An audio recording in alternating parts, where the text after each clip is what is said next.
Our next speaker is Junior Abby Smith. Hello.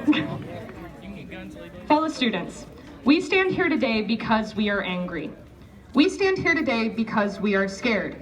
And most importantly, we stand here today because we want to see real change. On Tuesday, April 20th, 1999, at around 11:20 a.m., 2 gunmen walked onto the campus of Columbine High School, killed 13 people, and wounded 20 others. Almost 19 years later, on Wednesday, February 14th, a lone gunman walked onto the campus of Marjory Stoneman Douglas High School, killed 17 people, and wounded more than a dozen others. Today, we stand in solidarity with all those from Columbine to Marjory Stoneman Douglas who have been affected by gun violence in the United States.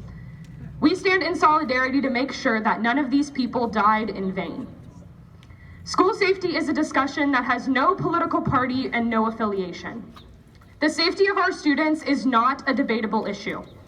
We must call on our state lawmakers, State Senators Mike Azinger and Donna Boley, and State Representatives Bill Anderson, Ray Holland, Vernon Criss, John Kelly, and Frank Deem to make a push for safer gun laws in West Virginia. Our current gun policy in this state allows anyone in West Virginia over the age of 21 to carry a gun without a permit or any kind of training. That is absolutely unthinkable. We must demand more from our policymakers, and we must demand that at the very least, we require all gun owners to obtain a permit in West Virginia to carry a weapon. Next, we must call on our national lawmakers, Senators Shelley Capito and Joe Manchin and Representative David McHenley, to push for a discussion on what can be done across the United States to end gun violence. This conversation should have happened after Columbine, and again after Virginia Tech, and again after Sandy Hook, and again after Pulse nightclub, and again after Las Vegas. After Marjory Stoneman Douglas, we demand that it happens now. We refuse to lose one more person to an issue that can be solved. I urge every single one of you to call any one of our officials I listed above and make your voice heard. And lastly, we need to strengthen our support for mental health issues in our own community. Mental health has a stigma around itself, which makes it even easier for someone with these problems to go unnoticed. We must expand mental health resources in order to ensure that no person ever feels the need or urge to turn to a gun to hurt themselves or others. And we must acknowledge that there are many causes to the gun violence problem in our country, and all of them must be addressed. This issue is now being looked at under a microscope in an attempt to dissect it piece by piece. However, we know the issues, and we know what needs to be done. We refuse to let our elected officials spend one more day biding their time and avoiding this problem. We call on them to take action now. And most importantly, from all of this, what I want you to feel is the need for political involvement.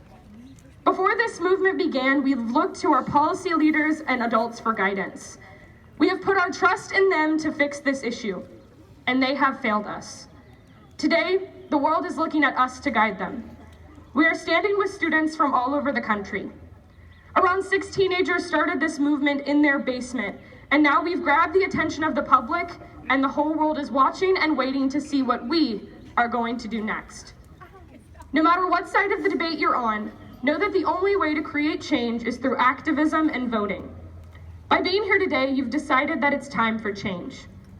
So go out and make change happen. We're not just teenagers. We are the future. Our voices matter, and what we're saying matters. It is time for our generation to stand up and say enough is enough. If you'll be 18 by November 8th through 6th, please take the initiative to register to vote today. To quote Marjory Stoneman Douglas Sr. David Hogg, "We all have different opinions and beliefs, but at the end of the day, we're only going to be able to save lives by working together." Fellow students, it is time to go out and promote love and acceptance, not hate. It is time for us to change this world into a world we want to live in as adults. I truly believe that together, we can build a city, a state, and a country where the world is a better place. Thank you.